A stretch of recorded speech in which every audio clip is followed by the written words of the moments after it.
উস্তাদ, ওই দেখেন, মনে হয় পুলিশের গাড়ি আমাদের দিকেই আসতেছে মনে হয়। আমাদেরকে কি কোনোভাবে সন্দেহ করলো নাকি? যদি এখন আমাদেরকে পুলিশ চেক করে তাহলে তো লগে মেশিন আছে, ধরা পড়া যাইমু। কি করবেন এখন? তুরবে, চুপচাপ দাঁড়ায় থাক, কোনো রকমের ভয় পাবি না। পুলিশকে কিভাবে গোল খাওয়াতে হয় সেটা আমার খুব ভালো করেই জানা আছে। আমি হচ্ছি বিশ্ব বাটপার, এ পুলিশ আমাকে কোনোভাবেই শনাক্ত করতে পারবো না। তুই শুধু চুপচাপ দাঁড়ায় থাক, দেখ আমি কি করি।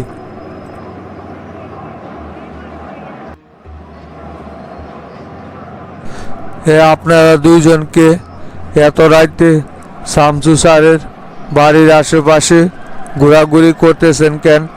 জানেন না এখানে এখন নিরাপত্তা চলতেছে? সর্বসাধারণের কোনো রকমের প্রয়োজন ছাড়া এইদিকে এখন প্রবেশ সম্পূর্ণ নিষেধ। আপনারা কোথা থেকে আসছেন? এইদিকে এরকম ঘোরাঘুরি করতেছেন কেন আপনারা? বাবা, আমি হচ্ছি ফুরপুরা শরীফের পীর শাহ মোহাম্মদ আব্দুল করিম। দেশ সফরে বের হয়েছি, আর ও হচ্ছে আমারই খাদেম। হক মৌলা। তা বুঝলাম, কিন্তু আপনারা এইদিকে এইভাবে এত রাইতে ঘোরাঘুরি করতেছেন কেন? এইদিকে তো এখন সর্বসাধারণের প্রবেশ সম্পূর্ণ নিষেধ। এইখানে ভিআইপি একজন নেতা আছে, যার প্রটোকল দিতেছি আমরা। শোনো বাবা, দুনিয়ার বুকে তোমরা সবাইকে প্রটোকল দিতে পারবে, মরার পরে কিন্তু রাজা বাদশাহ প্রজা সকলের সমান। ইতিহাসে অনেক রাজা বাদশাহ কিন্তু আইসে গেছে, কিন্তু কেউ সঙ্গে কইরা কোনো কিছুই নিয়ে যাইতে পারে নাই, শুধুমাত্র আমল ছাড়া। শোনো বাবা, আমরা দরবারের বড় পীরের নির্দেশে অদম মুসলিমদের ইসলামের দাওয়াত পৌঁছে দেওয়ার জন্য 12 বছর যাবৎ দেশে দেশে ঘুরে বেড়াইতেছি, আর সেই জন্যই আমরা এই দিকে আইছি। ও, বুঝতে পারছি বাবা। শোনেন বাবা, এইদিকে একটু ঝামেলা চলতেছে, তো তাই রাত্রের বেলা এইদিকে একটু চলাফেরা করাটা সমস্যা। আপনারা এইদিকে এরকমভাবে চলাফেরা করেন না। যদি বাবা আপনার থাকার কোনো জায়গা না থাকে তাহলে আমার সাথে চলেন, আজকে রাত আমি আপনাদেরকে থাকার ব্যবস্থা করে দিচ্ছি। তোমাকে অনেক ধন্যবাদ বাবা, আল্লাহ যেন তোমার মঙ্গল করে। আমাদের জন্য তোমাকে কষ্ট করতে হবে না, নিশ্চয় আল্লাহ আমাদের জন্য কোনো না কোনো একটা ব্যবস্থা করে রাখছে। আমরা এখান থেকে চলে যাইতেছি, সমস্যা নাই। তোমরা তোমাদের দায়িত্ব পালন করো, আমাদের জন্য কারো কোনো বিঘ্ন ঘটুক সেটা আমরা চাই না। ঠিক আছে বাবা, আপনারা আপনাদের কাজ করে যান, আমরা চলে যাচ্ছি। যদি আমাদের ব্যবহারে কোনো কষ্ট পেয়ে থাকেন তাহলে আমাদেরকে ক্ষমা করে দিবেন। এতই নাটক জানেন আপনি শাকিল ভাই, শেষ পর্যন্ত আপনি পুলিশকেও মাপ চাইয়ে ছাড়লেন। সত্যি আপনার অভিনয়ের প্রশংসা করতে হইব। আপনার মতো এরকম দ্রুতবাজ দ্বিতীয়টা আমি আর দেখি নাই কোনো দিন। এটা তো কেবল শুরু মাত্র মুস্তফা। আমি অভিনয় ধরার মতো এখন পর্যন্ত কেউ তৈরি হয় নাই। অভিনয়ে আমি ডিগ্রি পাস। এখন তোরে যেটা বললাম সেটা কর। পুলিশ এখন আর এই দিকে আসবে না। এই ফাঁকে তুই বোমাগুলো শামসুর বাড়ির আশেপাশে লাগানোর ব্যবস্থা কর। সাবধান, কেউ যেন টের না পায়। না না ভাই, কেউ কোনো কিছুই টের পাইব না। আমি এখনই কাজটা সাইরে আসতেছি।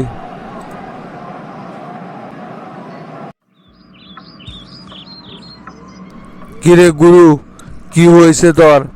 হঠাৎ এত ইমার্জেন্সি ভাবে জায়গা পাঠাইলি যে আমারে? আন্ডারওয়ার্ল্ড চালাচ্ছিস? দেশের কি কোনো খোঁজ খবর রাখস তুই মিন্টু? দেশের ভিতরে যে শীর্ষ সন্ত্রাসী ডেন্ডি শাকিল প্রবেশ করছে সেই সম্পর্কে তোর কাছে কি কোনো তথ্য আছে? কি বলিস রে গুরু? এই মাল আবার দেশে কবে আমদানি হইল? ওই তো অনেকদিন যাবৎ ভারতের বিহারে পালিয়েছিল, হঠাৎ আবার কবে দেশে ঢুকলো? এ সম্পর্কে তো আমার কাছে কোনো তথ্য নাই। আজকে আমি প্রথম শুনলাম যে ডেন্ডি শাকিল দেশে ঢুকছে। তুই বেটা আন্ডারওয়ার্ল্ড চালাস না, ঘোড়ার ডিম করতেছিস, কিছুই বুঝতেছি না। দেশের ভিতরে শীর্ষ সন্ত্রাসীদের আবির্ভাব হইতেছে প্রতিনিয়ত, আর তোর কাছে এই সম্পর্কে বিন্দু পরিমাণ কোনো তথ্যই নাই। তাহলে কিভাবে কি করতেছিস তুই? ওই আবার দেশে কি কারণে এতদিন পর ঢুকলো? আর তোদের কাছে এই তথ্য কে দিল যে ডেন্ডি শাকিল দেশে প্রবেশ করছে? তাহলে পুলিশ কি করে?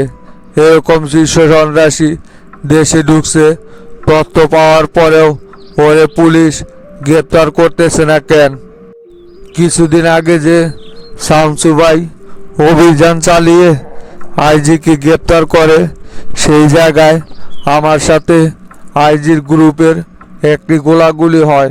সেখানে অংসাং জ্যাকি নামের একজন শীর্ষ সন্ত্রাসী ডেন্ডি শাকিলের ডাইন হাত হিসাবে কাজ করত, আর সেই বন্দুক যুদ্ধে ও আমাদের কাছে নিহত হয়। সেই প্রতিশোধ নেওয়ার জন্যই ওই দেশে ঢুকছে, শামসু ভাইয়ের একটা ক্ষতি করার জন্য। এই ডেন্ডি শাকিলের কি মরার ঝাঁক যাচ্ছে নাকি রে? ওই শামসুর ক্ষতি করার জন্য দেশে ঢুকে, তা বাংলাদেশে এখন ওর শেল্টারে কে কে কাজ করতেছে সেই সম্পর্কে কি রমজান তোদের কাছে কোনো তথ্য আছে? হ ভাই, গাড্ডু আলমগীর আর মোহাম্মদপুরের মুস্তফা ওরে বর্তমানে বাংলাদেশে শেল্টার দিতেছে। এর ভিতরে গাড্ডু আলমগীর আমাদের হাতে কয়েকদিন আগেই গ্রেপ্তার হয়েছে। ওর বলার আস্তানায় আমরা আক্রমণ চালাইছিলাম, কিন্তু সেইখানে ওরে পাই নাই। আগেই আমাদের উপস্থিতি টের পেয়ে ওই কেটে পড়ে সেইখান থেকে। এখন মোহাম্মদপুরের মুস্তফারে খুঁজতেছি, ওরে পাইলেই ডেন্ডি শাকিলকে ধরতে সক্ষম হওয়া যাইব। মুস্তফা না চিনতে পারছে এই চ্যাংরাটারে আমি? হয়তো তোর সাথে আগে চলাফেরা করতো, শুনছিলাম তোর সাথে নাকি একটা গ্যাঞ্জাম হয়েছে, তারপরে থেকেই তো তোদের পৃথক চলাফেরা। তা পুলিশ কি করতেছে? শামসু কি পুলিশ লেলিয়ে দেয় নাই? তোদের কাছে যেহেতু সঠিক তথ্য আছেই, তাহলে তো গোয়েন্দা বিভাগ চাইলেই ডেন্ডি শাকিলকে যেখান থেকেই গ্রেপ্তার করতে পারে। তাহলে গোয়েন্দা বিভাগকে কাজে লাগাচ্ছে না কে শামসু? আর মোস্তফার সম্পর্কে কি এখনো কোনো খোঁজ পাস নাই তোরা? পুলিশ তো ওকে চারিদিকে খুঁজতেছেই, তবে একটা সমস্যা হচ্ছে যে এই ডেন্ডি শাকিল বারে বারে বেশ বদল কইরা চলাফেরা করতেছে, যার কারণে ওরে এক্স্যাক্টলি শনাক্ত করা যাইতেছে না। তাই ওর কাছে পৌঁছাতে হলে আমাদের আগে মোস্তফাকে খুঁজে বের করতে হইব, কিন্তু ওকেও তো কোনো জায়গায় খুঁজে পাইতেছি না। গেছিলাম রকি ভাইয়ের কাছে ওর সম্পর্কে তথ্য জানার জন্য, সেও নানানভাবে খোঁজা বের করেও কোনো রকমের কোনো তথ্য আমাদেরকে দিতে পারলো না। শুন মিন্টু, শামসু বিষয়টা নিয়ে উদ্বেগের ভিতরে আছে। হয়তো ওই বড় ধরনের কোনো পরিকল্পনা নিয়েই দেশে ঢুকছে, তাই ওর পরিকল্পনা বাস্তবায়ন করার আগেই ওকে আমাদের ধরতে হইব যেভাবে হোক। শুন গুরু, এত উদ্বেগের কিছু নাই। ও যেহেতু দেশে আছে সেই তথ্য আমাদের কাছে আছে, তাহলে অবশ্যই ওরে আমাদের হাতে ধরা পড়তে হইব। আমি আমার লোক চারদিকে ছড়াই দিতেছি, যেভাবে হোক নিন্দি শাকিলের খোঁজ তোর কাছে আমি নিয়ে আসবই। তাহলে তুই বিষয়টা একটু দেখেক, যেভাবে হোক ওই দেশের ভিতরে ঝামেলা তৈরি করার আগেই ওরে ধরার একটা ব্যবস্থা কর। কই শামসু, টেরার মানিক কুটি গেল? এখন পর্যন্ত দেখি ওরা বাসায় ফিরে নাই। সকালবেলা তো ওরা পরিষদে যাইব বইলা বের হয়ে গেছে, মনে হয় এলাকা দিয়াই ঘোরাঘুরি করতেছে। অনেকদিন পর দুইটা এক হয়েছে তো, যার কারণে ওদেরকে এখন খুঁজে পাওয়াটা মুশকিল হয়ে যাইব। আগে তো একজন আরেকজনকে ছাড়া কিছুই বোঝে নাই, এখন তো মাসের পর মাস আলাদা থাকতে হয়। আলাদা একটা আবেগ আছে না ওদের, গুরু করা ওদের মন মতো। তা ঠিকই বলছো তুমি, চ্যাংড়া প্যাংড়া মানুষ তো, তাই ওদের দূরে থাকাটা একটু মুশকিল হয়ে গেছে। শুধুমাত্র তোমার অর্ডারের কারণে ওরা দুইজন দুই জায়গাতে দায়িত্ব পালন করতেছে। তবে চ্যাংড়াগুলো খুবই কাজের, একদম তোমার আদর্শ নিয়েই বড় হয়েছে। সেটা না করে উপায় আছে? ওদেরকে দিয়ে আমি ছোটবেলা থেকেই সেইভাবেই গড়ে তুলছি। আসসালামু আলাইকুম ওস্তাদ। ওয়ালাইকুম সালাম। টেরা আইসস? তা তোরা এতক্ষণ কোথায় আসিলি রে? সেই সকালবেলা বের হয়ে গেছস, কেবল গাইতেছিস। আর বললেন না ওস্তাদ, মানিক ভাইকে নিয়ে একটু নদীর ধারে গেছিলাম। অনেক দিন যাবৎ নদীর ধারে ওই দিক মানিক ভাইয়ের সাথে যাওয়া হয় না তো, তাই একটু সময় কাটায় আসলাম। উস্তাদ, এলাকার ভিতরে অনেক দিন পর প্রাণ খুলে একটু চলাফেরা করলাম। আসলে ঢাকা শহরের চাকচিন্যপূর্ণ জীবনে লাইফটা একদম বোরিং হয়ে গেছে। গ্রামে মাঝে মাঝে আসলে একটু নিজেকে রিফ্রেশ লাগে।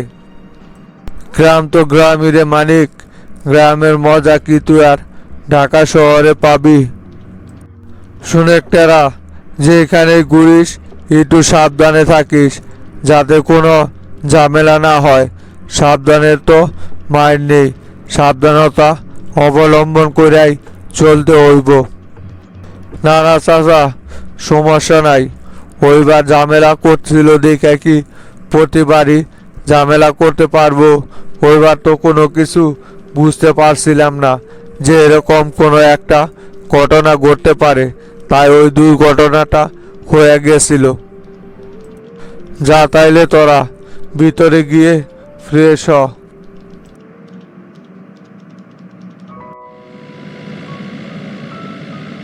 চাচা, এই ডনের জ্বালায় তো এলাকায় টিকাই মুশকিল হয়ে যাইতেছে। যেটি দেখা হয় সেটি আমারে অপমান কইরা কথা বলে। ওর সাথে কিন্তু চাচা একটা কেসাল আমার লাগাই যাইব। এলাকায় না থাকাতে এই সমস্ত পুচকি পোলাপান দেখি ভালোই পাট সাথে চলাফেরা শুরু করছে এখন। তাই তো দেখতেছি ডনের চাল চলন কয়েকদিন যাবৎ সুবিধার মনে হইতেছে না। এই পৌর কমিটির দায়িত্ব পাওয়ার পর থেকে আমার সাথে ওই বেদবি করে ইদানিং। তোতাওয়ারে সেরকম কিছু বলে না। টার্গেটে রাখছি আমি ডনেরে, শুধু সময় খারাপ যাইতেছে দেখা বেশি কিছু বলতেছি না। আমিও শফিক সব সালারে চিপি তুলে সারমো এক সময়। এই তো আরামজাদা তো হচ্ছে বিশ্ব বেইমান। ওর বেইমানি যে একবার বুঝতে না পাইরা ওর সাথে মিশবো, সেই ধ্বংস হইয়া যাইব। চাচা, তোতার সাথে আপনার সাবধানে চলাফেরা করাটাই উচিত। দেখবেন তোতার যখন স্বার্থ হাসিল হয়ে যাইব, ঠিকই আপনার সাথে ওই বেইমানি করে উঠবো। এই তোতারে দিয়া বিন্দু পরিমাণের কোনো বিশ্বাস নাই। আমার সাথে বেইমানি কইরা তোতা মাঠে কখনোই টিকতে পারবো না। ঘোড়ার এমন আড়াই চাল দিমু তোতা রাজনীতি একেবারে বন্ধ হইয়া যাইব। মাস্টার কয়েকদিন ধরে একটু মূল্যায়ন করতেছে তো, তাই তো তার পাখনা গজাইছে। এতদিন কিন্তু এই শফিকের ছায়ের তলে ছিল তোতা। তোতা এরকম একটা চিপিত পড়ব, দেখবি যে কোনো দিকেই কুল কিনারা পাইব না। এ বোধাই চ্যাংরা মাস্টার যা বলে তাই এখন শুনে। প্রত্যেকটা উপজেলার কমিটি এক এক করে হাতছাড়া হইয়া যাইতেছে, কিন্তু কোনো দিকেই কোনো নজর দিতেছে না। পরে এত করে বুঝাইতেছি যে রাজনীতির মাঠটা নিজের নিয়ন্ত্রণে রাখ, তা না মাস্টার যেটা বলে সেটাই শোনে। শুনতে থাক মাস্টারের কথা, কয়দিন দেখবো মাস্টার ওরে শেল্টার দেয়। চাচা, তোতা আমার সাথে যে বড় একটা বেইমানি করছে, আমি কিন্তু চাচা ওর এই বেইমানির শোধ থেকে একদিন তুলমু। ওর কারণে আমার ভিটা বাটি সব হারাইছে, এর প্রতিশোধ আমি না নিয়ে কখনোই থামবো না চাচা। যতই আমি ওর সাথে ভালোভাবে চলি না কেন, ওর প্রতি কিন্তু আমার আলাদা একটা রাগ রয়েই গেছে। শুধুমাত্র এই তোতার কারণে আমি এতদিন এলাকা ছাড়া হয়েছিলাম, আবার এলাকায় ঢুকছি আমি। তোতারে ঠিকই একটা কেঁচা দিয়াই ছাড়বো চাচা। সবই হইব রে বাটুল, শুধু তুই আমার সাথে লাইগা থাক। সামনে দল থেকে নমিনেশন পাই মনে না পাই, স্বতন্ত্র এমপি ইলেকশন আমি করবই।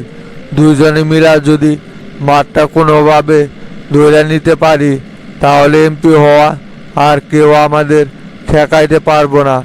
এখন থেকে আমাদের প্রচারণা চালাই যাইতে হইব।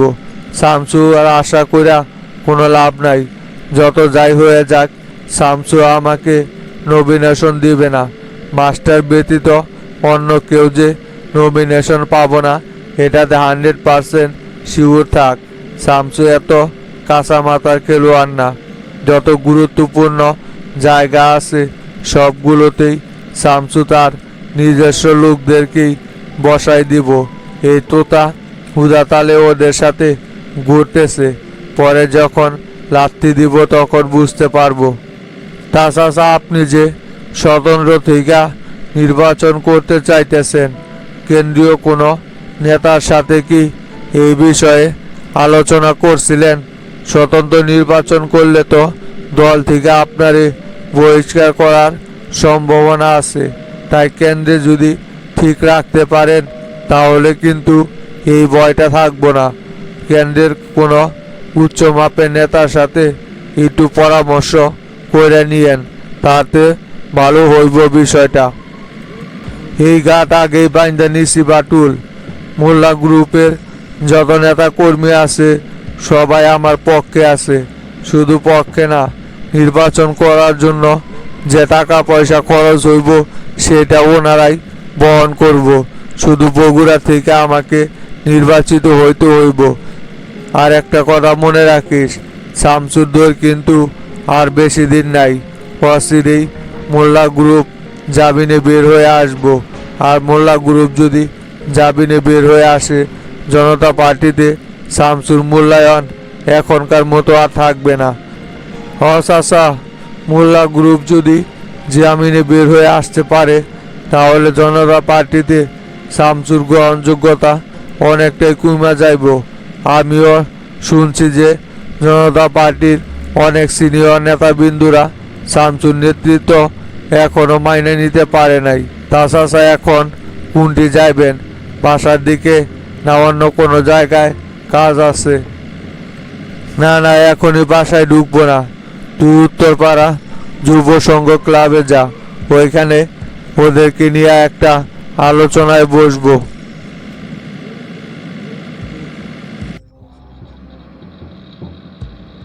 কেমনি কি হাবিব ভাই, এখনো তো শামসু ভাই কোনো কিছু বলল না।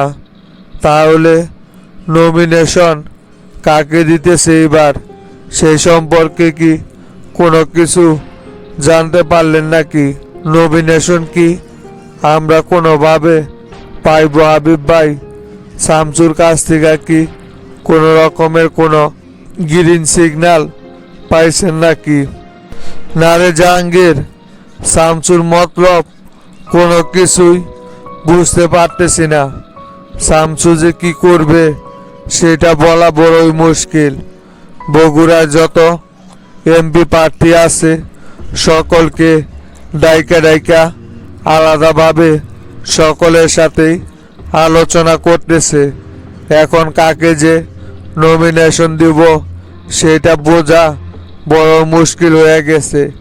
মাস্টারও কোনো কিছুই বলতে পারতেছে না।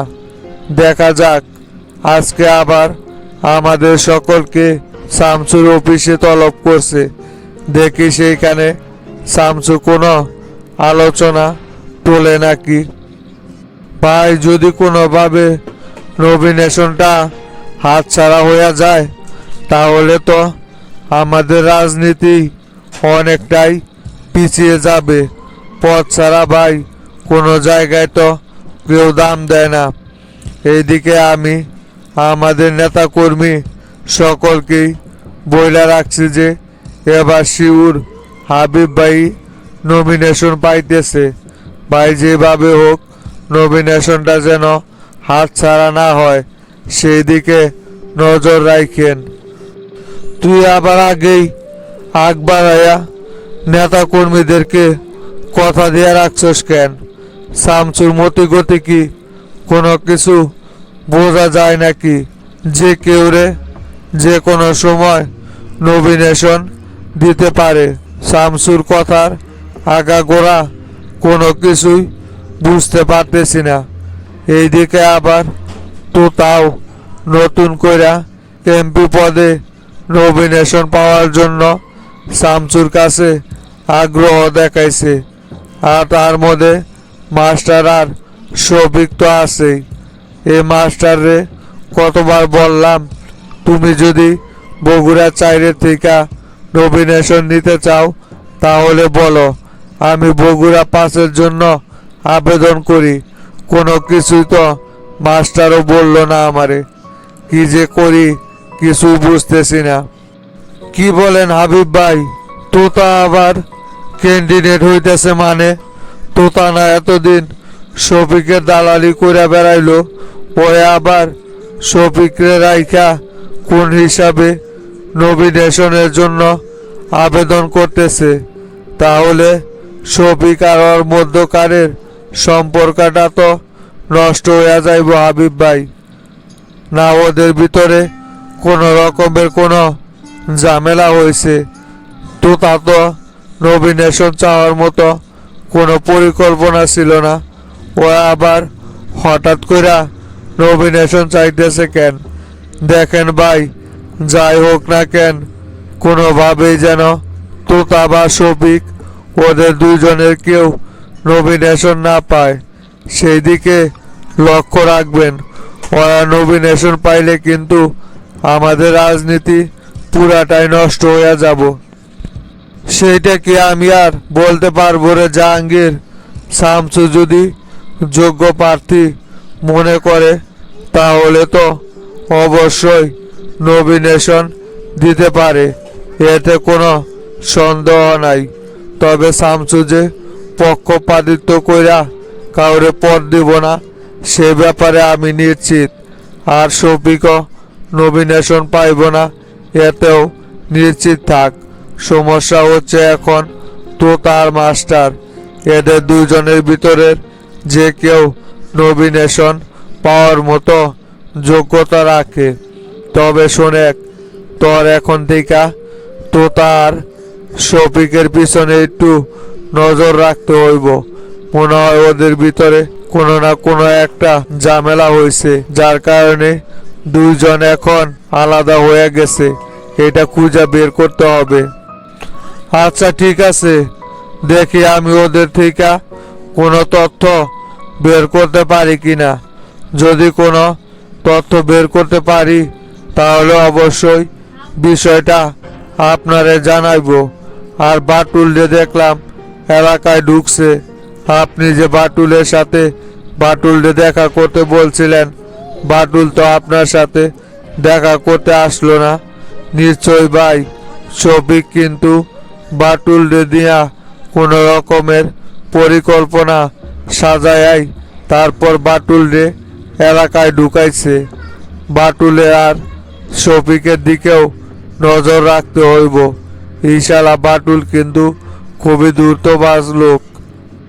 আরে ওইগুলো বাটুল মাটুল দিয়া শফিক কোনো কিছুই করতে পারবো না। ওইটা নিয়ে কোনো টেনশন নাই। জনতা পার্টি থেকে শামসু যার নাম ঘোষণা করে দিয়া যাইব সেই এক চান্সে পাশ করে যাইব। এটা এখন সোনার ডিম, যে পাইব সেই পাস। এইখানে আর দ্বিতীয় কোনো কথা চলবো না। শোনেক, তোরে যা বললাম, শফিক আর তোতার মধ্যে কি চলতেছে সেই তথ্য আমারে জানাইবি। এখন আমি উপরে গেলাম, ফ্রেশ হয়ে একটু রেস্ট নিব। বিকালে পরে শামসুর অফিসে দেখা করতে হইব। থাক তাইলে তুই। কি হইল রে ডন? শফিক চাচার উপর পার্টি অফিসে হঠাৎ করে এইরকম চেইতা উঠলি কেন? রাগ হইব না মানে? দেখেন না পার্টি অফিসে ঢুকতেই পারি নাই, তার আগেই বাটুলকে নিয়ে কথা বলতেছে। এই বাটুল কুটিকার সেট হয়ে আইছে যে ওর সাথে আমার মাপযোগ কইরা কথা বলতে হইব। এই সমস্ত দান্দাবাজদেরকে আমার গোনার সময় আছে নাকি?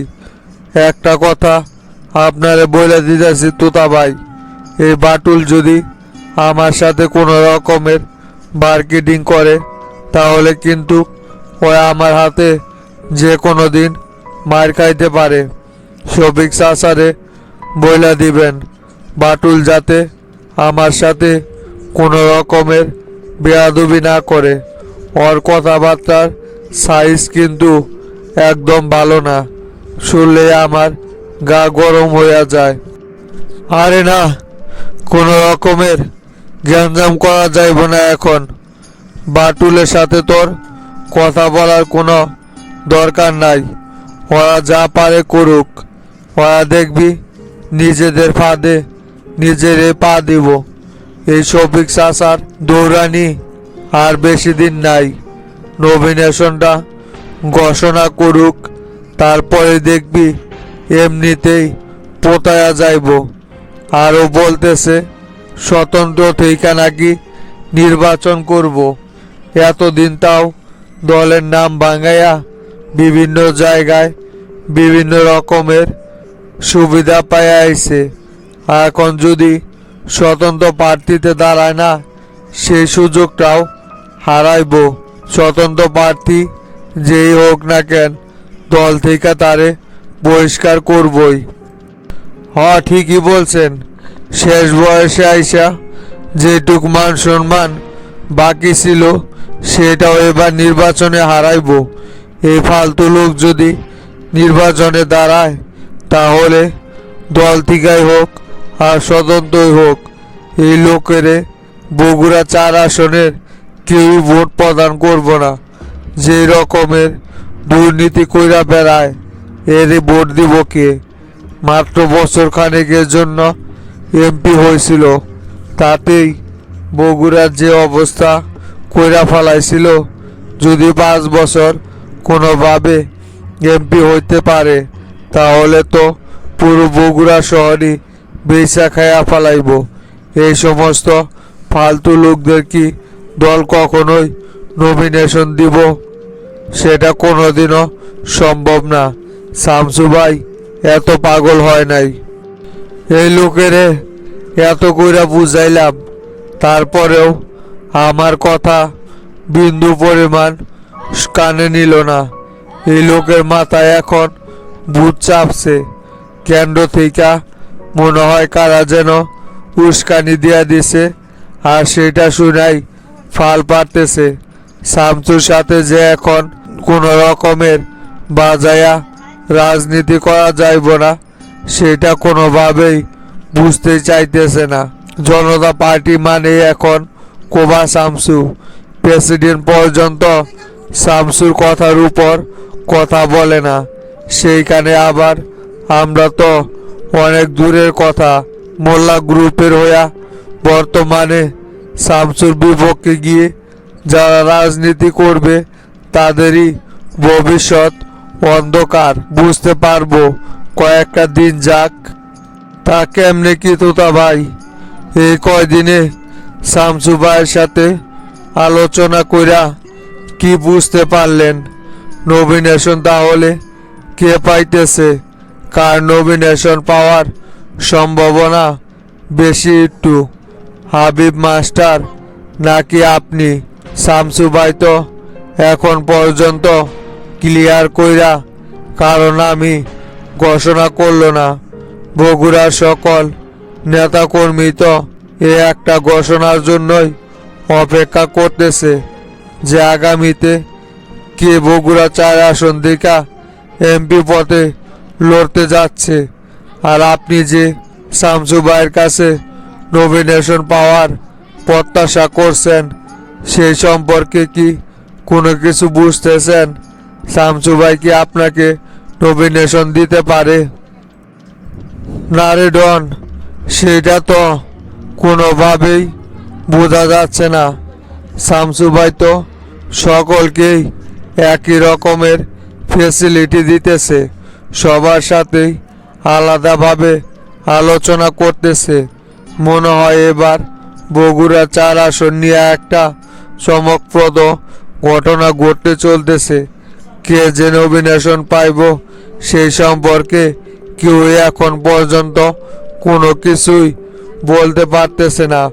স্বয়ং মাস্টারও এই সম্পর্কে বিন্দু পরিমাণ কিছু জানে না। তবে শামসু ভাই যে যোগ্য কারো হাতে দায়িত্বটা তুলে দিব এটাই সবচাইতে বেশি শিওর। তবে মাস্টার এই ব্যাপারে খানিকটা এগিয়ে থাকার কথা। মাস্টার মনে হয় নমিনেশন পাইতে পারে। মাস্টার পাইলে মোটামুটি বিষয়টা খারাপ হয় না। মাস্টার যদি নমিনেশন পায়া এমপি হয় তাহলে সকলের প্রতি একই রকম উদারতা দেখাইব, সেই ব্যাপারে আমি 100% নিশ্চিত। তবে যদি হাবিব বা শফিক এইখানে নমিনেশন পায় তাহলে কিন্তু সেটা নিয়ে ঝামেলা হইতে পারে। ওরা কিন্তু মোটেও লোক সুবিধার না। এখন উপরে উপরে দেখাইতেছে ভালো, কিন্তু এদের পিছনে যখন ক্ষমতার চেয়ার এসে পড়ব তখনই এদের আসল রূপ সামনে বেরিয়ে আসবে। তবে আপনি যদি শামসু ভাইয়ের কাছ থেকে কোনোভাবে নমিনেশনটা নিতে পারতেন, এবার যে নমিনেশন নিবে সে কিন্তু বগুড়া 4 থেকে নিশ্চিত এমপি হবে। তা তো অবশ্যই রে ডন। সারা দেশে জনতা পার্টির যে গণজোয়ার চলতেছে তাতে কইরা জনতা পার্টি থেকে যে নমিনেশন পাইব সেই নিশ্চিত এমপি হয়ে যাইব, এতে কোনো সন্দেহ নাই। তার ভিতরে বগুড়া হচ্ছে শামসু ভাইয়ের নিজস্ব আসন, এখানে তো আর কোনো কথাই চলবো না। তবে দেখা যাক কি হয় সামনে। শামসু ভাইয়ের বন্টন নীতি তো একেবারে খারাপ না। উনি তো কোনো রকমের কোনো পক্ষপাতিত্ব করে না। দেখা যাক কি করে শামসু ভাই। তবে আমাকে শামসু ভাই বলছে অতীতের যা হয়েছে সব কিছু আমি ভুলে গেছি, নতুন করে এখন সব শুরু করতেছি। আমার দিকে শামসু ভাইয়ের সুনজর থাকবে। আমার বর্তমান কর্মকাণ্ডে শামসু ভাই অনেকটাই খুশি, তাই আশা করা যায় দেখা যাক এখন কি হয় সামনে।